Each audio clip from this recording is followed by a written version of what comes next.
இன்று நம் அன்னையாம் திருச்சபை புனித கன்னி மரியாவின் அமல உற்பவ பெருவிழாவை சிறப்பித்து கொண்டாடுகின்றது.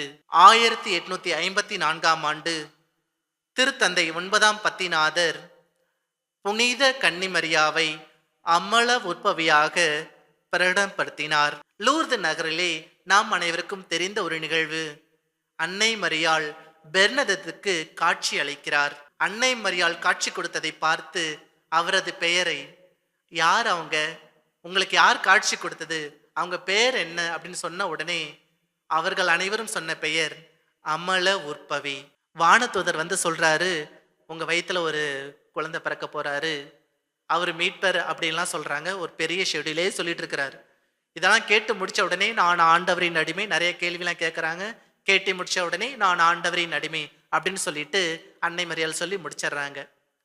கேள்வி கேட்குறாங்க, கிளாரிஃபை ஆயிடுச்சு. அதுக்கப்புறம் அன்னை மரியாள் அமைதியாக ஏற்றுக்கொள்கிறார். ஓகே, நான் ஆண்டவரின் அடிமை, ஆண்டவர் எனக்கு ஒரு பொறுப்பை கொடுத்துட்டாரு, இந்த பொறுப்புப்படி நான் வாழ போறேன், இதுக்கு மேல நோ டேர்னிங் பேக், நான் பின்னாடி எங்கேயும் பார்க்க மாட்டேன், அமைதியாக இதை ஏற்றுக்கொள்வேன்.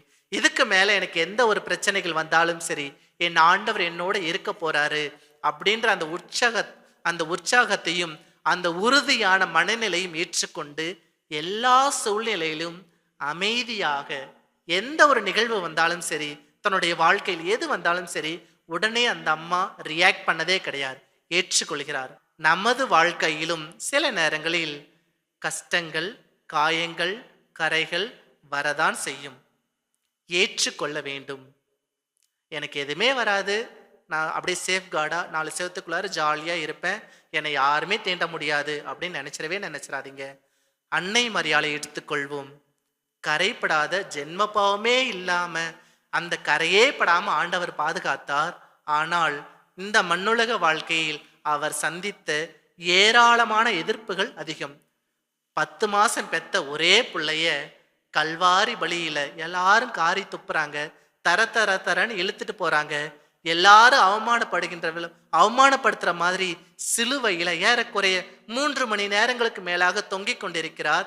ஆம்பளைங்கெல்லாம் ஒரு சைடு இருந்தாலும் இறக்கிறதுக்கும் காப்பாத்துறதுக்கும் 12 சீடர்கள் இருந்தாலும் யாருமே கூட வரல. அப்ப இந்த அம்மாவுடைய மனநிலை எப்படி இருந்திருக்கும்? ஏற்றுக்கொள்ளுதல்.